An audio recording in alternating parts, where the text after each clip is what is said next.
नमस्कार, स्वागत है हिंदी साहित्य चैनल में। मैं हूं सिंह सर। आज का विषय ब्रज भाषा।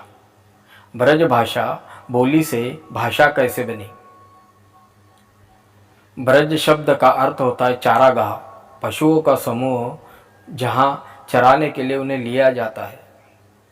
इस ब्रज भूमि को ब्रज प्रदेश भी कहा जाता है। इसके अलावा इस भाषा को पिंगल भाषा, भाकी, ब्रिज की नाग भाषा, पुरुषोत्तम भाषा भी कहा जाता है। यह पश्चिमी क्षेत्र में बोली जाने वाली मुख्य बोली में से एक है।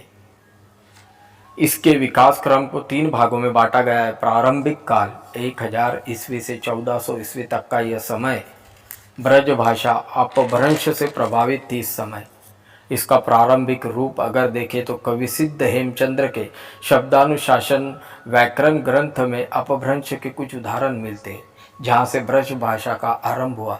ब्रज भाषा अपभ्रंश से प्रभावित थी, इस पर अपभ्रंश भाषा का प्रभाव था।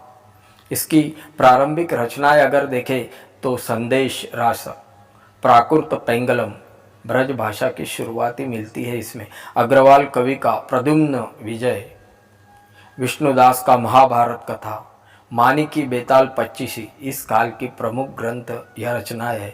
इस युग के सभी कवि ने यहाँ से ब्रज भाषा में साहित्य में अपने कदम आगे बढ़ाना शुरू कर दिए थे। इसे ब्रज भाषा का प्रारंभिक काल या अवस्था कहा जा सकता है। इसके बाद मध्यकाल या भक्तिकाल आता है, परंतु इस वीडियो में हम आधुनिक काल की चर्चा करेंगे। ब्रज भाषा का आधुनिक काल 1800 ईस्वी से अब तक का समय। इस युग के आरंभ में 3 प्रकार की भाषा शैली प्रचलित थी। ब्रज भाषा, ब्रज और खड़ी बोली का मिश्रित रूप और खड़ी बोली।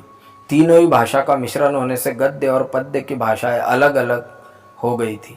यहाँ खड़ी बोली ने अपनी जगह जमा ली थी। इस समय खड़ी बोली का आगमन गद्य में हो चुका था।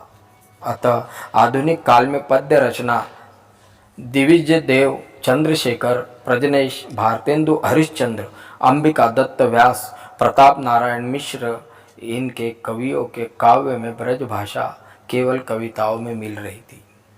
इस समय में गद्य के लिए ब्रज भाषा का प्रयोग लल्लू लाल ने किया था, क्योंकि इस समय ब्रज भाषा को वह जीवित करना चाहते थे।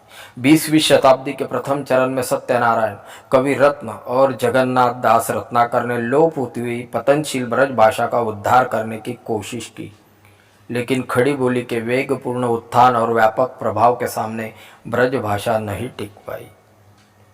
सूरदास ने कृष्ण के बाल रूप का वर्णन ब्रज भाषा में जो किया है, वह खड़ी बोली के भाषा का प्रभाव हिंदी साहित्य में हमें आज भी नजर आता है। कृष्ण भक्ति में कृष्ण के बाल रूप का मनोहरी चित्रण जो प्रत्येक माता अपने बच्चे को उसी कृष्ण रूप में आज भी देखना चाहती है, जो सूरदास ने ब्रज भाषा के साथ अपने काव्य में किया है। इसलिए ब्रज भाषा हिंदी साहित्य में एक महत्वपूर्ण स्थान रखती है। सूरदास जी ने कृष्ण के जीवन को ब्रज भाषा के माध्यम से जो जीवित चित्र